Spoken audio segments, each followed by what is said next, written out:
అలాంటి project 1924లో diaphragm wall కొట్టుకోబోయే పరిస్థితికి వచ్చింది. దీనివల్ల మళ్ళా మనకు 440 కోట్ల రూపాయలతో ఖర్చు పెట్టి పూర్తి చేసిన ప్రాజెక్టు అదనంగా 1000 కోట్లు పెట్టి పేర్లలుగా చేసే పరిస్థితికి వచ్చాం.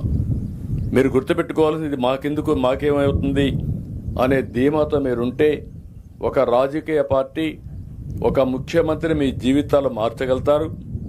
మీ జీవితాలను నాశనం చేసే శక్తి కూడా వ్యక్తులకు ఉంటుంది, రాజకీయ పార్టీకి ఉంటుంది. ఈరోజు నేను చూస్తున్నా, మనకు అమరావతి రాజధాని లేదు. రాజధాని లేకుండా అవస్థపడితే 29,000 మంది రైతులు 33,000 ఎకరాలు భూమి వాలంటరీగా స్వచ్ఛందంగా ముందుకొచ్చి ల్యాండ్ పూలింగ్లో ఇచ్చారు. నేను ఒక్క పైసా వాళ్ళకి ఇవ్వలేదు. నేను ఇచ్చింది యాన్యుటీ ఇచ్చా, సంవత్సరానికి ఇంత డబ్బులు ఇస్తా, తిరిగి డెవలప్ చేసి కొత్త భూమి నీకు ఇస్తా. అది చేసుకుంటే నీ ఆదాయం పెరుగుతుంది, 10 రెట్ల ఆదాయం వస్తుంది. అది చేసుకోమంటే నమ్మారు. నమ్మి ఇస్తే 5 ఏళ్లు ముందు అమరావతి మేలైన నగరం, నేను కూడా సపోర్ట్ చేస్తా అన్నాడు. అధికారంలో రానంత వరకు మేము చేస్తామంటే అడ్డుపడ్డాడు.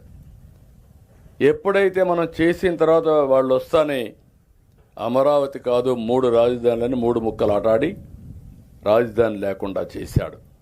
ఇప్పుడు కేంద్రంలో చట్టంలో పెట్టి రాజధాని చేస్తే దీనికి నేను ఒప్పుకోను, నేను వ్యావిగాని అంటాడు.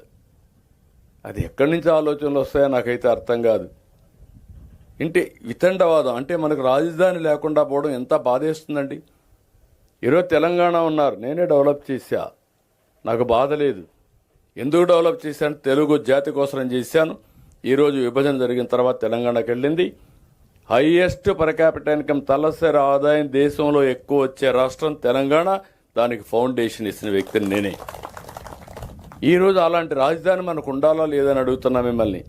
మీరేమనుకుంటారని మాదేం పోయింది, రాజధాని ఉంటే ఏంటి, నాకు నేను రాజధానికి పోతానా అనే ఆలోచన మీకు వస్తూ ఉంది. మీలో కూడా ఒక సామాజిక చైతన్యం రావాలి. ఎవరి వల్ల లాభాలు వస్తాయి. ఈరోజు గుజరాత్ ఉంది, నరేంద్ర మోడీ గారు ప్రధానమంత్రి అయ్యారు, ముఖ్యమంత్రి అయ్యారు, 3 సార్లు గెలిచారు.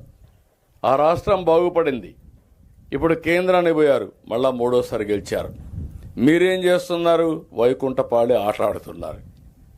అన్ని ఇప్పుడు నేను అడుగుతున్నా మిమ్మల్ని అందరినీ, రైతుల్ని. జిల్లా ఇచ్చాం, వెలుగొండ ప్రాజెక్ట్ నేనే ప్రారంభించి